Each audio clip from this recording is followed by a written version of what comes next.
player versus player video games have been making the rounds since the late 70s onward, but there hasn't been one that involves the most gentlemanly of ways to resolve disputes. The kind that revolves around beating the ever-living tar out of the other person until they yield. We are referring, of course, to the art of the fighting game. This genre is easy to understand. 2 opponents, 1 arena. 2D or 3D. Each of them have their own life bars. Their objective is to take the other down until their life bar depletes to 0. KO. Both you and your opponent have regular attacks and special moves, super arts even, to achieve that simple goal. Along with other game mechanics like blocking, throwing, jumping, countering, and so forth, suddenly it gets pretty complex. But at the same time, it's a simple concept. How did this all started in video games? With karate. Believe it or not, it was neither Street Fighter 2 nor Street Fighter that started the fighting game genre. Its templates and mechanics were formed from a number of earlier attempts at fighting games. While there were earlier games that brought the 1 vs 1 concept and fist fighting first into the hobby, it was the Atari game Karate in 1982 that introduced the idea of 1v1 fighting using a side view.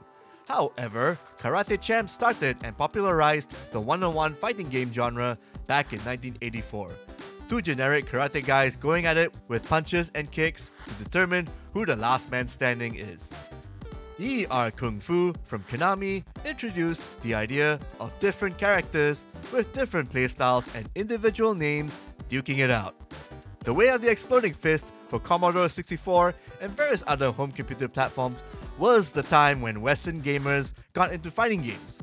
These and way many other fighting game clones paved the way for the inception of Capcom's Street Fighter and Street Fighter 2. Street Fighter 2 defined the modern game fighting genre.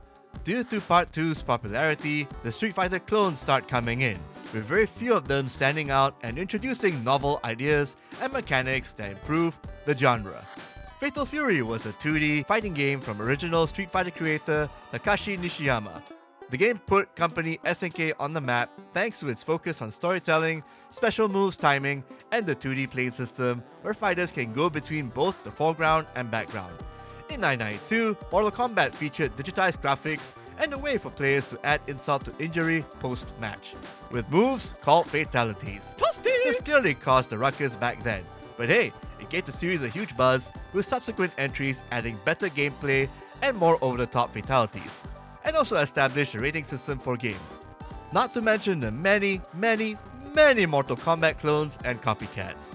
1994 saw the first appearance of team-based fighting with SNK's The King of Fighters 94, where characters from past SNK titles team up and fight in multiple rounds until the last person is standing. This was improved upon in 1996, where the Capcom game X-Men vs Street Fighter introduced real-time tag partner switches for combos and multiple offensive and defensive opportunities. What about 3D fighting games? Well, that kinda started with Sega's Virtua Fighter from Sega game designer legend Yu Suzuki. However, that game was confined to a 2D plane of movement. The game that introduced the Z-axis, the ability to sidestep and evade, is Battle Arena Toshinten. This 1995 PlayStation title introduced true 3D movement in a 1 vs 1 setting. This was iterated upon in the 1994 Namco fighting game title Tekken. The series was a bona fide hit, with an 8th game slated for 2024.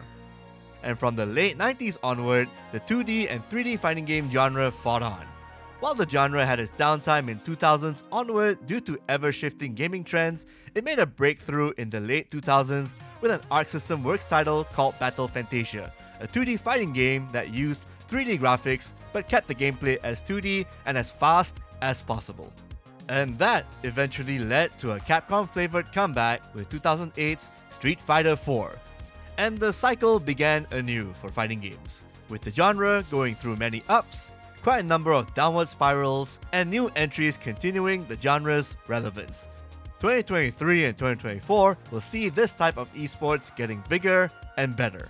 Time will tell if it will ever be consistently grand as the likes of the International or your League of Legends World Championship. We'll say this though, without fighting games, esports would probably end up a lot more dull.